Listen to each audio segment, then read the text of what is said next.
লোক আগে হেজাব করে হাতে তসবি নেয়, আর যখন ধর্ম নেয় তখন কপালে তিলক করে, আর ভারতে গিয়ে যখন তাকে মুখ্যমন্ত্রী বলা হয়। অর্থনৈতিকভাবে রাজনৈতিকভাবে কথা বলার স্বাধীনতার অধিকার থেকে মানুষ যখন একে অন্যের সঙ্গে কথা বলে তখন চতুর্দিকে তাকায় গোয়েন্দা সংস্থা একজন অতিরিক্ত লোক আছে কিনা, তারা যদি ভুলে ফেলে তাহলে তুমি বলা একটু আগে আদালত থেকে এসেছি।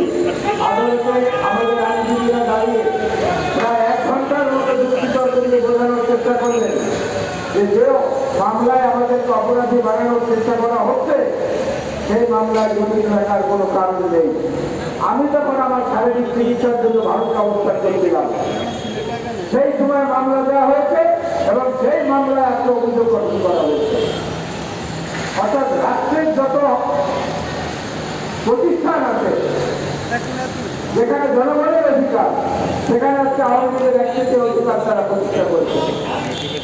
আমরা আন্দোলন করেছি, আন্দোলন করছি, ভবিষ্যতেও করবো, কিন্তু আন্দোলনের ফসল সাধারণ মানুষের কাছে পৌঁছে দেওয়ার জন্য যে দায়িত্ব, সেই দায়িত্ব কিন্তু এখন আমরা সম্পন্ন করতে পারিনি এবং পারিনি বলেই আজকে এই সরকারের কোনো অংশ নিজেরা আওয়ামী লীগের চেয়ে বড় ছেড়ে সাধারণ মানুষের উপর অত্যাচার করছে।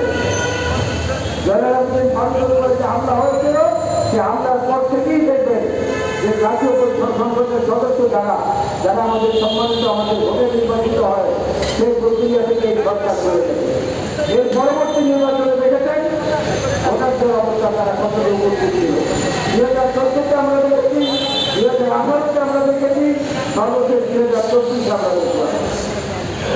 পরিবেশ সংসদকে এবং সংসদ অঙ্গনটা পবিত্র করা হয়েছে, এরপর ভোটের ব্যবস্থাটাকে ধ্বংস করে ফেলা হয়েছে। ভোট দিতে কারো আত্মীয় ক্ষেত্রে যাওয়া লাগে না, ভোট দিতে আসলে কারো আত্মীয় ছাপ দেওয়া লাগে না, ভোট দিতে গেলে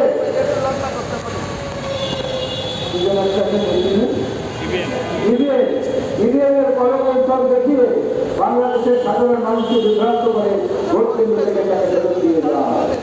এবং অনেক জায়গায় দেখা গেছে অফিসাররা তারা আওয়ামী লীগের প্রার্থীর পক্ষে কাজ করছে।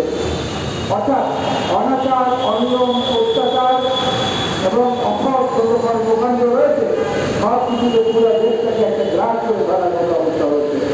এই জিনিস এইভাবে চলতে পারে না। মুক্তিযুদ্ধের মূল্যবোধ, স্বাধীনতা যুদ্ধের মূল্যবোধ চেতনা, গণতন্ত্র, সাম্য, মানবিক মর্যাদা এবং সামাজিক ন্যায়বিচার, সেই জায়গা থেকে যোজন মাইল দূরে রাষ্ট্রকে নিয়ে গেছে আওয়ামী লীগ। এদেরকে ঠেকাতে না পারলে, এদেরকে প্রতিহত করতে না পারলে বাংলাদেশের অস্তিত্ব বিপন্ন হয়ে যাবে। যারা কথায় কথায় যুক্তি দেখায়, ভারতে এই না হলে আমাদের কি হবে, ভারতে এই না হলে আমাদের কি হবে, তাদেরকে বলতে চাই ভারতের সঙ্গে বৈরী সম্পর্ক আমরা কেউই চাই না, কিন্তু আমাদের নিজেদের স্বার্থের দিকে